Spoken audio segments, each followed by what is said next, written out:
Jadi kalau Anda mengaku beriman tidak ikut arahan Allah, maka ada yang salah dalam diri. Sekarang Anda tanyakan, ya Allah, saya ingin jadikan engkau sebagai wali, pemimpin, pengarah kehidupan saya. Saya mau beriman kepadamu. Aku ingin menyembahmu dengan sempurna. Bagaimana cara mendapatkan cahaya itu? Maka turun ayat, wa anzalna ilaikum nuran mubina.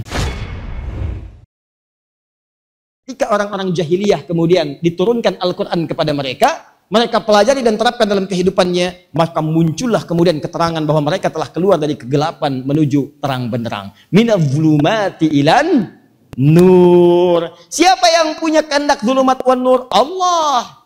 Karena itu Allah menyebutkan di Quran surah kedua Al-Baqarah ayat 257. Ya, paling kanan sebelah atas. Lihat kalimatnya.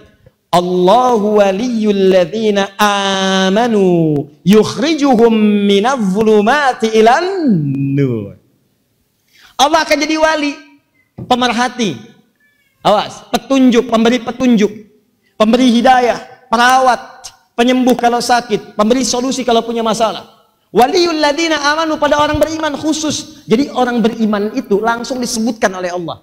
Lihat baik-baik ya, kata Allah, nih saya turunkan cahaya nih. Kalau kalian pengen dapatkan cahaya itu, tenang hidupnya di bumi, sampai dengan ke alam langit, sampai ke akhirat, maka dekati Al-Quran.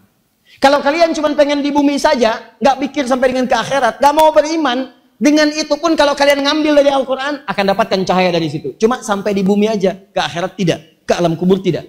Tapi khusus untuk orang beriman, tidak ada pilihan yang lain. Tidak ada pilihan yang lain. Kecuali Anda harus mendekat kepada Allah dan mendapatkan cahaya itu. Langsung bahasanya kata Allah, Allahu waliyul ladzina amanu. Allah akan jadi wali bagi orang-orang beriman. Maksud di situ adalah, awas, yang memberikan bimbingan, yang memberikan pengawasan, yang memimpin kehidupan orang beriman. Dia orang beriman itu, semua jalan hidupnya itu, dia ikut aturan Allah. Allah pimpin, Allah arahkan dia.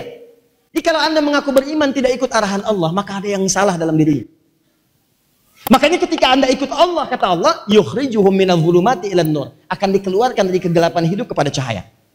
Kalau di rumah tangga gelap, ikut ketentuan Allah, maka Anda akan terang. Kalau di pekerjaan gelap, ikut ketentuan Allah, maka akan diberikan jalan keluar yang terbaik, terang. Semua aspek kehidupan. Sekarang Anda tanyakan, ya Allah, saya ingin jadikan engkau sebagai wali, pemimpin, pengarah kehidupan saya. Saya mau beriman kepadamu. Aku ingin menyembahmu dengan sempurna. Bagaimana cara mendapatkan cahaya itu? Maka turun ayat, wa anzalna ilaikum nuran mubina. Aku turunkan lewat Al-Quran, silahkan dekati Al-Quran. Keluarkan ayatnya. Jadikan panduan. Karena itulah teman-teman sekalian, orang dulu berinteraksi dengan Al-Quran bukan sekedar membacakannya, tapi punya keinginan untuk mendapatkan cahaya darinya. Maka saya sering katakan kepada Anda, kalau orang dulu baca Al-Quran itu bukan hanya sekedar mengulang-ulang. Kalau mengulang itu mereka lakukan dalam sholat, dalam ibadah. Atau murajaah, cuma bacaan-bacaan saja. Misal, para sahabat terbiasa sholat tahajudnya untuk diantaranya mengulang bacaan Quran. Mengulang hafalan Quran itu apakah meresap ke hati atau tidak? Bukan cuma sekedar dibacakan. Karena itu Uthman, Abdurrahman bin Auf, ya Tamim Ad-Dari, sahabat-sahabat lain, itu bisa tiap malam tuh khatam Quran. 30 juz, 30 juz, 30 juz. Tapi yang paling menarik, perhatikan baik-baik. Dari apa yang telah dihafalkan, yang melekat kepada jiwanya, itu dikeluarkan menjadi kurikulum kehidupan, yang itu dijadikan sebagai lentera, cahaya untuk membimbing setiap aktivitas mereka. Jadi ketika akan melihat, pandangannya itu ada cahaya tuh. Cahaya itu menerangkan kepada mereka, ini yang baik, ini yang tidak baik. Anda kan kalau keluar dari sini, nggak ada cahayanya, nggak ada lampunya, Anda nggak bisa bedakan mana sendal yang baik, mana yang tidak baik. Yang baik itu maksudnya punya Anda, yang tidak baik punya orang. Bukan yang baik itu yang paling bagus. Ambil baiknya, tinggalkan jeleknya. Begitu keluar, ambil punya orang yang lebih baik daripada punya Anda. Bukan itu maksudnya. Jadi kalau Anda tidak punya cahaya, Anda kebingungan tuh. Sama dengan begitu, kalau Anda nggak punya cahaya di mata Anda nggak bisa bedakan mana yang haram, mana yang bukan.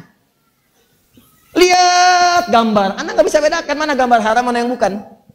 Kalau lisan Anda nggak ada cahaya, maka nggak ada kontrol di lisan ini. Mana yang tidak disukai oleh Allah, mana yang baik menurut Allah.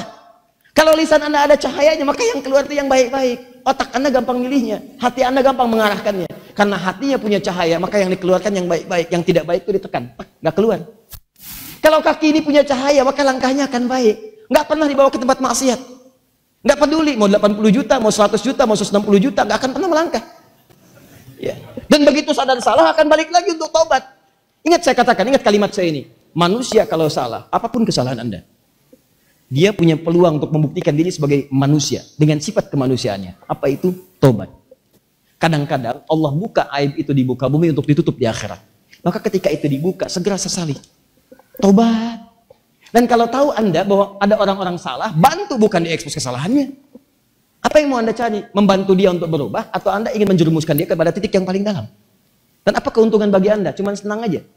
Dibicarakan dan sebagainya. Bikin parodi ini dan itu. Nggak ada fungsinya.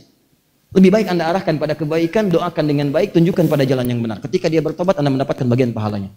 Tanpa dikurangi sedikit pun. Itu lebih besar daripada ukuran dunia.